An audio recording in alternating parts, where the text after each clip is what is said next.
বিসমিল্লাহির রহমানির রহিম আল আকিবাতুল মুত্তাকিন। প্রিয় বন্ধুগণ, আমরা চতুর্থ শ্রেণীর আজকে ক্লাস করব সূরাতুল মাউন থেকে। সূরাতুল মাউন এই এই এই আয়াতগুলি, এই সূরাগুলি তখনই নাজিল হয়েছিল যখন রাসূলুল্লাহ সাল্লাল্লাহু আলাইহি ওয়াসাল্লাম মাক্কি জিন্দেগিতে ছিলেন।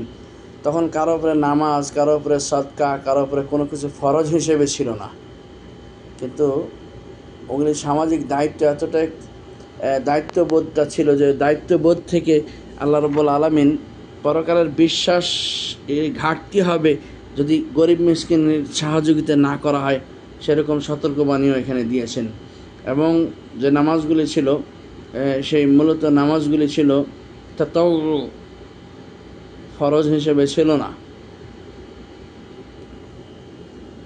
তাহাজ্জুদের নামাজ, ইখতিলাফ আছে কারো কারো মতে এই সূরাটি রাসূলুল্লাহর মক্কা জিন্দেগির, কারো কারো মতে এই সূরাটি মদিনার জিন্দেগির। কেননা মুনাফিকদের এক প্রকারের স্বভাব বিধিত করা হয়েছে, যারা মানুষকে নিত্যদিনের জিনিস বাধা প্রদান করে তার আগে হলো যে তারা নামাজের দ্বারায় অত্যন্ত শৈথিল্যর পারে। এই কথাটা থেকে বোঝা যায় যে সূরাটি মাদানী। সূরাতুল মাউন মাদানিয়া, মানে হিজরতের পরেই নাজিলকৃত হয়েছে বলে এই কথাটাতে প্রমাণ করতেছে, যারা তাদের নামাজের দ্বারায় শৈথিল্যর পারে। তবে রাসূল সাল্লাল্লাহু আলাইহি সাল্লামের উপরে মাক্কি জিন্দেগিতে নামাজ ফরজ হয়, এই কথাটা গুরুত্বপূর্ণ, আমাদের খেয়াল রাখতে হবে। কেননা হিজরতের পূর্বে নামাজটা ফরজ হয়ে যায় আল্লাহ রাসূলের উপরে। মাক্কি জিন্দেগির শেষ দিকে গিয়ে নামাজ মানে ফরজ হয়ে যায়, তখন রাসূলুল্লাহ সাল্লাল্লাহু আলাইহি ওয়াসাল্লামের উপরে তাহাজ্জুদের নামাজটা ফরজিয়াত থেকে নফলে চলে যায়। আর আগে রাসূলুল্লাহর উপরে ফরজ ছিল, আর সাধারণ মানুষের উপরে সদকা খায়রাতগুলি তাতাউ হিসেবে ছিল, ফরজ হিসেবে ছিল না, দান সদকা খায়রাত করাগুলি। যাক, আমরা এটা পড়লে আমরা বুঝতে পারবো।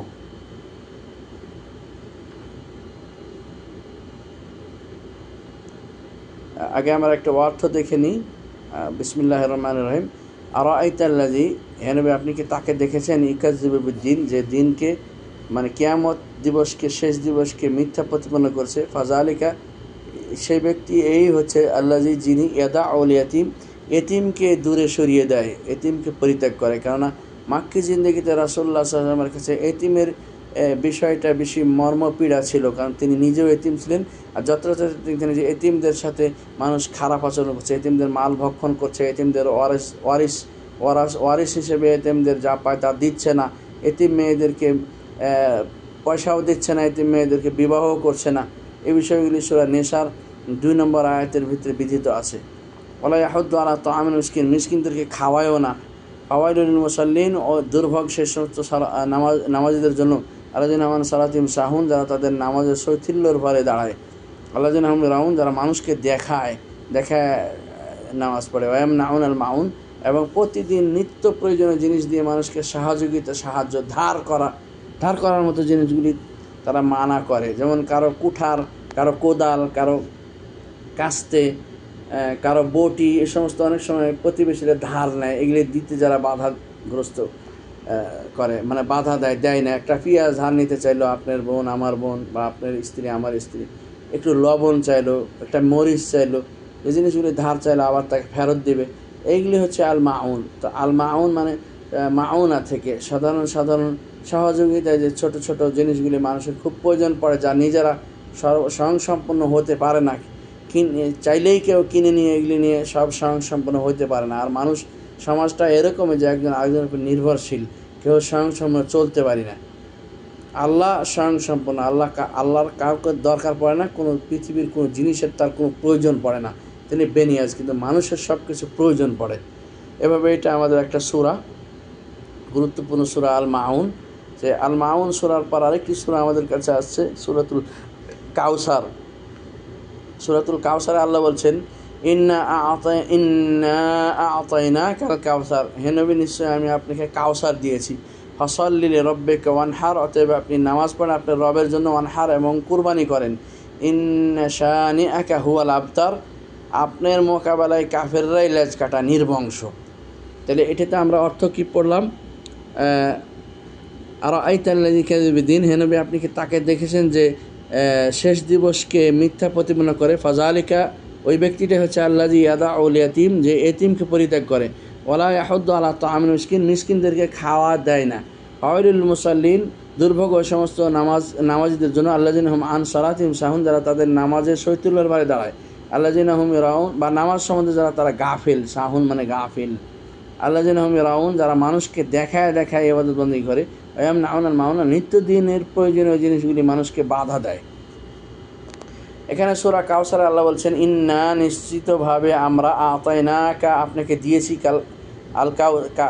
আতাইনাকা, আপনাকে দিয়েছি আল কাউসার। এই আল কাউসারটা এজাফত হয়েছে কাপের সাথে দিয়ে কাল কাউসার হয়ে গেছে। নিশ্চয় আমরা আপনাকে দিয়েছি কাউসার। ফাসাল্লি রাব্বিকা ওয়ানহার, অতএব আপনার রবের জন্য, অতএব আপনি আপনার রবের উদ্দেশ্যে নামাজ পড়েন, ওয়ানহার, এবং কোরবানি করেন। ইন্না, নিশ্চিতভাবে, শানিয়াকা, আপনার মোকাবেলায়, আপনার বিপরীতে, হু আল আবতার, যেই আবু জাহেল আপনাকে নির্বংশ বলছে, সেই মূলত নির্বংশ, তারই বংশ নাই। যে আবু লাহাব আপনাকে নির্বংশ বলছে, মূলত সেই হলো নির্বংশ, ওরাই ল্যাজ কাটা, কাফেররাই ল্যাজ কাটা, ওদেরই কোনো বংশ নাই।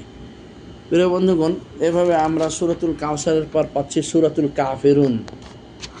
সূরাতুল কাফিরুন আল্লাহ বলছেন, বিসমিল্লাহির রহমানির রহিম, কুল ইয়া আইয়ুহাল কাফিরুন, হে নবী আপনি কাফেরদের বলে দিন, হে কাফেররা, অবিশ্বাসীরা, লা আ'বুদু মা তা'বুদুন, আমি তার ইবাদত করি না যার তোমরা ইবাদত করো। কাঠ পাথর, হাজার মূর্তি, কাঠ পাথর মূর্তি যেগুলোর ইবাদত করো, আমি এগুলোর ইবাদত করি না। ওয়ালা আনতুম আবিদুন, তোমরাও ইবাদতকারী নও, মা আ'বুদু, আমি যার ইবাদত করি, এক আল্লাহর ইবাদত আমি করি।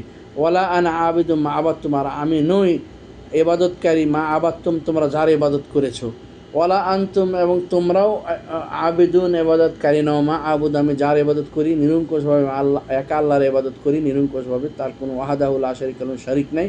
লাকুম দীনুকুম ওয়ালিয়া দীন, তোমাদের দিন তোমাদের জন্য, আমার দিন আমার জন্য। এখানে ধর্ম স্বাধীনতা নেওয়ার ক্ষেত্রে যারা এটাকে প্রয়োগ করে তারা কিছুটা অপব্যাখ্যা করে। এখানে দিনহীনতা হওয়া বোঝায়নি, বরং দিন যার যার রক্ষা করতে বলা হয়েছে। অর্থাৎ মুসলিম হিসেবে আমার দিন আমি রক্ষা করব, হিন্দু হিসেবে তোমার দিন তুমি রক্ষা করবা। যতক্ষণ তোমার ইসলামের বুঝ আসেনি ততক্ষণ পর্যন্ত তুমি তোমার হিন্দু ধর্মেই থাকবা। হিন্দু ধর্ম কিছু পালন করব, ইসলাম ধর্ম কিছু পালন করব, এবার জগা খিচুড়ি করে পালন করা। আমি হিন্দু কিন্তু মুসলিম ধর্মের কিছু কিছু মানে অনুষ্ঠানে শরীক হব, এতে আমি কিয়ামতে নাজাত পাবো, এমনটা ভাবা উচিত নয়। ঠিক তেরূপ আমি মুসলিম কিন্তু আমি হিন্দু কৃষ্টি কালচারে গা মানে ভাসিয়ে দেব। আমি হিন্দুদের সাথে পূজায় শরীক হব, নামাজও পড়ছি, পূজাও করব, সন্দেশ প্রসাদও খাবো। আবার আমি মুসলিম, আমার ইসলামিয়ত আমি টিকাবো, আবার হিন্দুত্ববাদীও আমার অন্তরে লালন করব। এভাবে জগাখিচুড়ি কোনো কিছু হবে না। হয় পারফেক্ট হিন্দু থাকলে পারফেক্ট হিন্দু থাকো, নাহলে পারফেক্ট মুসলিম থাকো, মধ্যেখানে আসবে না। এ কথার অর্থ এটাই। অথচ আমাদের দেশের নেতা পর্যায়ে, প্রধানমন্ত্রী পর্যায়ে এই সমস্ত অজ্ঞতা লালন করে থাকি যে ধর্ম যার যার, উৎসব সবার সমান। তো শুয়োর খা, নিম্ন শ্রেণীর হিন্দুরা শুয়োর খায়, হাঁড়ি ডোম প্রকারের হিন্দুগুলি, তো তাদের উৎসবে যায় তুই শুয়োর খা, মদ খা। খাচ্ছেও কিছু কিছু শয়তান নামধারী মুসলিম, জন্মগত বাপদাদার তাল্লুক পাওয়ার মতো ইসলামকে পায়ে নিয়ে এরা, যে ওই যুগি পাড়াতে গিয়ে, হিন্দুদের পাড়াতে গিয়ে শরীর গোশও খায়, ওখানে গিয়ে ওই মদও খায়, ওখানে ওদের সাথে নাচ গানও করে। তো এই ধরনের বিশেষত্ব লাভকারী একটা দলই আছে আমাদের, আমি তার নামটা নিলাম না, আমাদের দেশে এই নাস্তিক্যবাদ ভর করে ওই দলের ওপরে। আর ওদেরই কথাটা মূল কনসেপ্ট হিসেবে তারা সকলের সামনে হাইলাইট করে, বিষয়টাকে তুলে নিয়ে আসার বলে ধর্ম যার যার, উৎসব সবার। এটা একটা কুফুরি কথা। ধর্ম যার, ধর্ম অনুসারে তার উৎসব তার। আপনি প্রত্যেকটা অমুসলিমকে আদাব বলে সালাম দিতে পারেন, সালামের জায়গায় আদাব বলতে পারেন। আদাব শব্দটি আরবি শব্দ।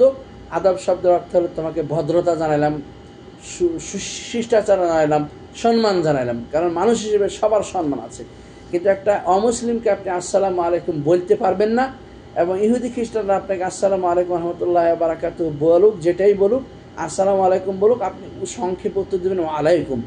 এটা দস্তুর, this is the constitution of Muslims, it's our constitution, we should follow our constitution. আমরা অন্য ধর্মের কোনো কনস্টিটিউশন আমরা ফলো করি না, আমরা মুসলিমদের কনস্টিটিউশনকে ফলো করি। এবার প্রিয় বন্ধুগণ, যে সূরাটি আসলো এই সূরাটি হলো সূরাতুন নাসর মাদানিয়া। এটাও রাসূলের হিজরতের পরের সূরা এবং তার মরে যাওয়ার 3 মাস 4 মাস আগের সূরা এটা।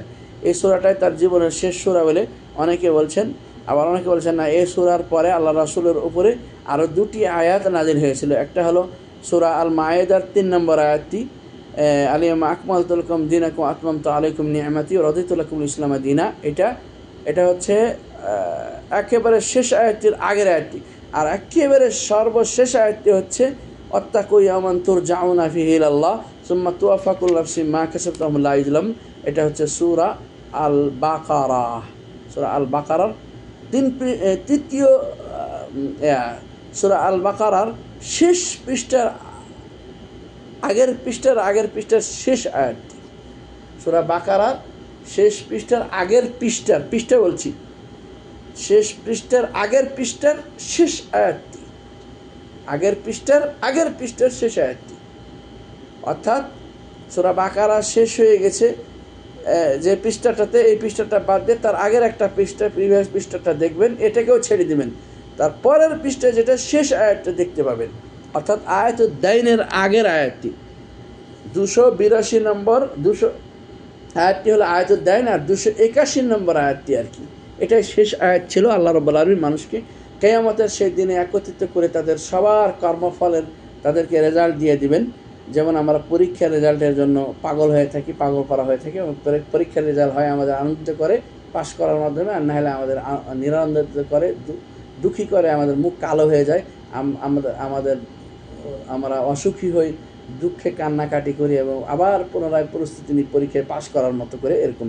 কিন্তু কিয়ামতের সেই দিন যখন আপনি পরীক্ষার রেজাল্ট পাবেন, তখন আর নতুন করে পরীক্ষা দেওয়ার কোনো সুযোগ থাকবে না। তো দুনিয়াতে উত্তরোত্তর পরীক্ষা ফেল করলে আবার পরীক্ষায় পাশ করার মতো চেষ্টা আমরা করতে থাকি, তাহলে আমাদের আল্লাহ রাব্বুল আলামিনের কাছে আমরা পরকালে লজ্জা থেকে বেঁচে যাব। প্রিয় বন্ধুগণ, তো সূরাতুন নাসর এই সূরাটিতে আল্লাহ বলছেন রাসূলুল্লাহ সাল্লাল্লাহু আলাইহি ওয়াসাল্লামকে উদ্দেশ্য করে, ইজা জা আ, যখন এসে যাবে, ইজা ফেলে মাজিক, ইজা শারতিয়া, তারপরে ফেলে মাজি, ইজা শারতিয়ার পর ফেলে মাজি আসলে অতীতকালীন বাক্যর ভবিষ্যৎকালীন অর্থ দিয়ে থাকে। ইজা যখন যা আসবে, নাসরুল্লাহে আল্লাহর সাহায্য, ওয়াল ফাত এবং বিজয়, ওয়ারা আইতান নাসা, তখন আপনি মানুষকে দেখতে পাবেন হে রাসূল, ফি ইয়াদখুলুনা প্রবেশ করছে, ফি দীনিল্লাহি আল্লাহর দিনে, আফওয়াজা দলে দলে, ফাউজুন এক বচন, আর আফওয়াজুন বহু বচন। যেখানে আফওয়াজা, এখানে তাদের হাল বোঝানো হচ্ছে, আল হাল এখন মানসুব, তাদের হাল বোঝানো হচ্ছে যে মানুষকে দেখতে পাবেন দলে দলে তারা দিনের মধ্যে প্রবেশ করছে। হাল বোঝাতে গিয়ে আফওয়াজা মানসুব হয়েছে।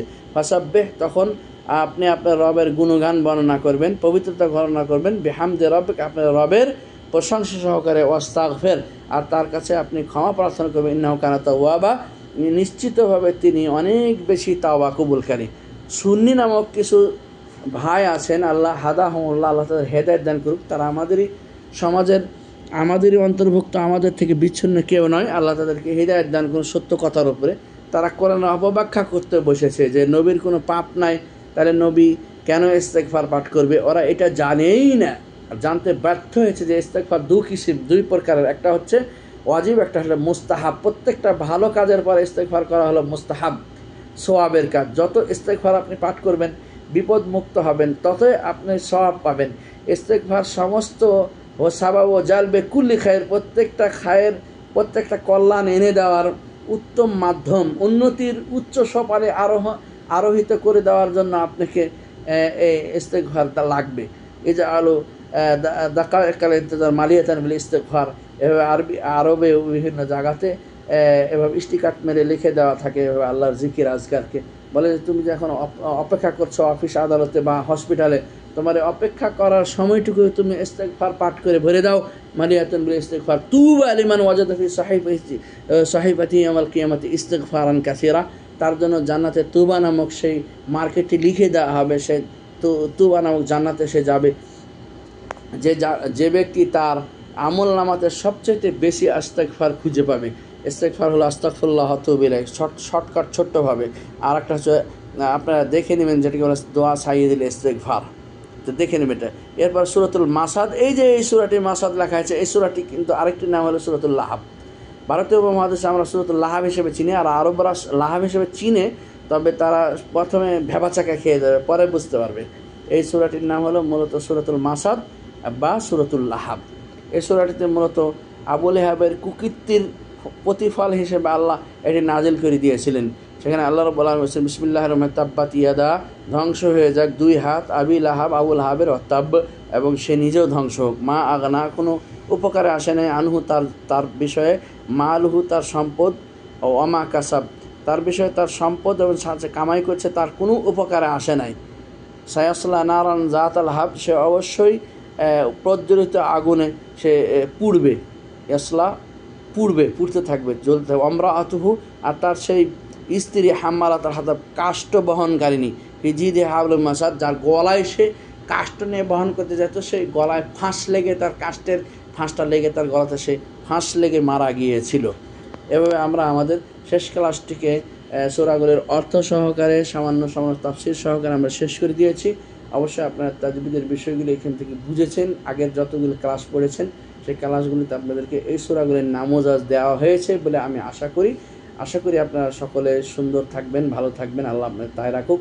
এভাবে আমাদের আজকের মতো এই কোর্সটি শেষ হচ্ছে, নয়া কোর্স আবার চালু হলে আপনাদের সাথে দেখা হবে। সে পর্যন্ত সকলের জন্য দোয়া চেয়ে শেষ করছি। আসসালামু আলাইকুম ওয়া সাল্লাল্লাহু আলাইহি ওয়া সাল্লাম, বারাকাল্লাহু নবিনা।